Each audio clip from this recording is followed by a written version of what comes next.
Bonjour, aujourd'hui on plonge dans un sujet qui fascine autant qu'il peut d'inquiéter, les rayonnements ionisants.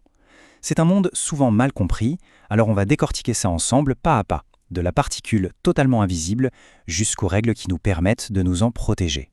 Alors, la question qu'on peut se poser est la suivante.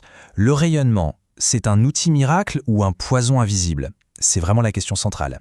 Et comme souvent, la vérité est quelque part entre les deux. C'est cette dualité qu'on va explorer. On commence donc avec cette première partie, la force invisible. Avant de comprendre comment les rayonnements agissent, il faut d'abord savoir ce que c'est. Et voilà qui illustre parfaitement ce paradoxe. D'un côté, on a un outil médical absolument indispensable, on s'en sert pour le diagnostic, comme en scintigraphie, ou pour soigner, comme en radiothérapie, et de l'autre côté, il y a un risque biologique bien réel qui peut causer des dommages à nos cellules. Tout l'enjeu, c'est de gérer cet équilibre permanent entre le bénéfice et le risque. Allez, on passe à la physique pure. Pour vraiment saisir l'impact, on va suivre le voyage d'une seule particule qui traverse la matière. Qu'est-ce qui se passe très concrètement quand elle nous rencontre ? Pour bien se représenter les choses, on peut imaginer 3 types de voyageurs. D'abord, on a les particules alpha. Elles sont lourdes, puissantes, mais sur une très courte distance, un peu comme une boule de bowling. Ensuite, les particules bêta, plus petites, plus rapides, comme une balle de fusil. Et enfin, les rayons gamma. Ça, c'est de l'énergie pure, ça traverse presque tout, c'est notre fantôme. Ce tableau, il montre bien à quel point leur pouvoir de pénétration est différent. Notre particule alpha, la boule de bowling, elle est arrêtée par une simple feuille de papier. C'est tout. Pour la particule bêta, il faut déjà un peu plus costaud, une feuille d'aluminium.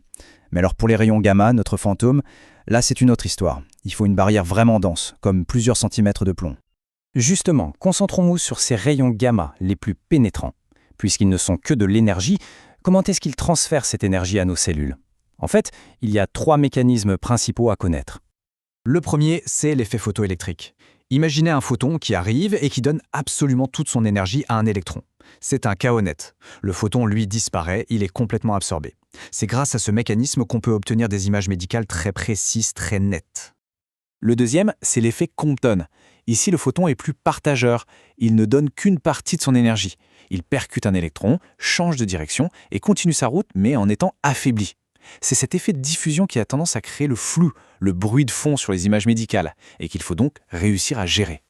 Et enfin, le plus incroyable des 3, la création de paires. Là, si un photon a une énergie vraiment très très élevée, en passant près d'un noyau, il peut littéralement se matérialiser en une paire de particules. Un électron et son antiparticule, un positon. De l'énergie pure qui se transforme en matière. C'est la fameuse équation d'Einstein en pleine action, et c'est le principe derrière les scanners TEP. Bon, on a vu la physique. Maintenant, passons de l'infiniment petit à ses conséquences bien réelles. Comment ces interactions au niveau de l'atome se traduisent-elles en effets biologiques sur nos cellules ? En gros, les effets biologiques se classent en 2 grandes familles. D'un côté, on a les effets qu'on appelle déterministes. Eux, ils sont causés par la mort massive de cellules. Et de l'autre, les effets stochastiques, c'est-à-dire aléatoires, qui viennent de dommages non réparés à l'ADN. La cause de départ est très différente et donc les conséquences le seront aussi. Le point vraiment crucial qui différencie les deux, c'est cette histoire de seuil. Pour les effets déterministes, c'est simple. En dessous d'une certaine dose, il ne se passe rien. Mais si on dépasse ce seuil, alors l'effet est garanti et sa gravité augmente avec la dose. C'est comme une brûlure. Pour les effets stochastiques, par contre, c'est une loterie. Il n'y a pas de seuil sûr. Et si un cancer finit par apparaître, sa gravité ne dépend absolument pas de la dose qu'on a reçue au départ. D'accord, c'est bien beau tout ça. Mais comment est-ce qu'on mesure concrètement cet impact ? On entre maintenant dans le monde un peu particulier des unités de la radioprotection. En fait, on utilise 2 unités principales. D'abord le Gray, qui mesure l'énergie brute, l'énergie déposée dans la matière, un peu comme des calories. Mais toutes les calories radioactives n'ont pas le même effet sur le corps. C'est pour ça qu'on utilise une 2e unité, le Sievert. Le Sievert, lui, il ajuste la dose pour refléter le vrai dommage biologique en prenant en compte le type de rayonnement et le tissu qui a été touché. Et pour donner un ordre de grandeur qui marque les esprits, voici un chiffre à retenir. 4 Gray. C'est ce qu'on appelle la dose létale 50. Une exposition du corps entier à cette dose, sans soin intensif, est fatale pour une personne sur 2. Ça permet de bien ancrer cette notion de dose dans une réalité très tangible. En sachant tout ça, la question c'est comment on gère ce risque au quotidien. Heureusement, il existe des règles de protection qui sont à la fois simples et pleines de bon sens. Tout repose sur 3 piliers très simples. Le temps, passer le moins de temps possible à côté d'une source. La distance, s'en éloigner le plus possible. C'est d'ailleurs le moyen le plus efficace, car l'intensité du rayonnement chute de façon spectaculaire avec la distance. Et enfin, Les écrans, utiliser le bon matériau, la bonne barrière pour se protéger.